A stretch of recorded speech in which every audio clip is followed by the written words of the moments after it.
সবার আগে আপনাদেরকে ক্রোমে চলে যেতে হবে। ক্রোমে আসার পরে আপনাদের যে ফেসবুক, এখানে আমি ফেসবুক সেভ করে রাখছি বলে কিন্তু এখানে আসছে, না হলে কিন্তু আসছে না। আপনারা এখানে এসে facebook.com লিখে সার্চ দিবেন। এই যে facebook.com চলে আসছে।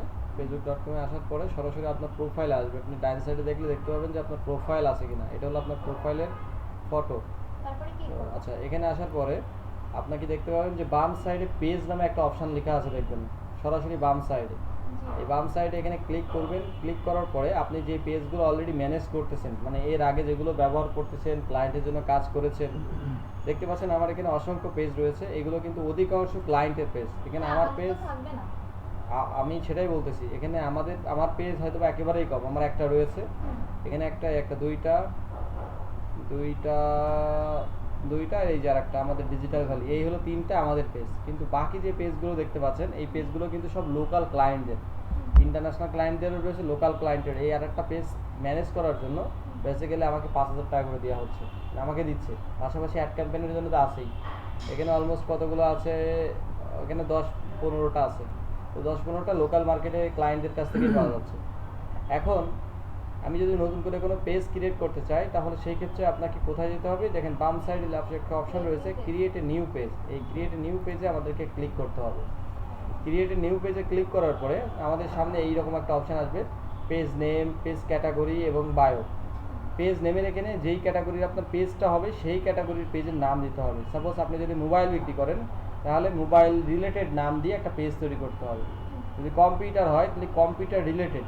যদি অন্য কোনো প্রোডাক্ট হয়, যেমন এই যে এয়ার ফ্রেশনার রয়েছে আমাদের সামনে, এই রিলেটেড যদি কোনো প্রোডাক্ট হয়, তাহলে এর নাম সামঞ্জস্য অনুযায়ী আমাকে একটা পেজের নাম সিলেক্ট করতে হবে। আর একটা পেজ থেকে একটা জিনিস বুঝতে হবে যে একটা পেজ যেন সব ক্যাটাগরির প্রোডাক্ট যেন আপনারা সেল না করেন। একটা পেজ যেন এক ক্যাটাগরি হয়, নিশ ওয়াইজ। তাহলে আমি একটা পেজ যদি থাকে মোবাইল বিক্রির দোকানে পেজে কিন্তু আমি এই বিক্রি করতে পারবো, আর এয়ার ফ্রেশনার কিন্তু পারবো না। তো আমাকে এই ক্যাটাগরিটা খুব ভালোভাবে দেখতে হবে। তাহলে এখানে পেজের নাম কি হবে? পেজের নাম আমরা যদি মোবাইল লিখি, মোবাইল জোন বিডি দিতে পারি। তারপরে ফ্ল্যাগশিপ এক্সচেঞ্জ দিতে পারি, মোবাইল বাজার দিতে পারি। তাহলে এটা দেওয়ার পরে এখানে ক্যাটাগরি চাবে, অবশ্যই ক্যাটাগরিটা দিতে হবে। এখানে একটা জিনিস লিখে দিয়েছে রিকোয়ার্ড, মানে পেজের নাম অবশ্যই আপনাকে দিতে হবে। তাহলে এখানে আপনি অন্য কিছু দিতে পারেন, যেমন IPHONE, আইফোন সব লিখলাম আমি। এখানে ক্যাটাগরি ফোন, PHONE ফোন। আপনারা যেই ক্যাটাগরির পেজের নাম দিবেন, সেই পেজের নামটা দিবেন এখান থেকে, দিয়ে আমরা এখান থেকে সিলেক্ট করে নেব। নেওয়ার পর এখানে বায়ো চাইলে দিতে পারেন, নাও দিতে পারেন, এটা অপশনাল, এটা পরেও দেওয়া যাবে। যে আপনি এখানে ক্রিয়েট এ নিউ পেজে ক্লিক করলে আপনার পেজটা অটোমেটিক্যালি ক্রিয়েট হয়ে যাবে। ক্রিয়েট হওয়ার পরে আমি আর পেজ খুলবো না। ক্রিয়েট হওয়ার পরে সরাসরি আপনাকে এই জায়গায় নিয়ে চলে আসবে। আপনি এখন প্রোফাইলে আছেন, আপনি একটু পরে দেখতে পাবেন যে আপনি পেজ ক্রিয়েট হয়ে গেলে আপনার সরাসরি এখানে এই ছবিটা চলে আসবে। এই যে নতুন যে পেজটা তৈরি করলেন, সেই পেজের ছবি এখানে চলে আসবে।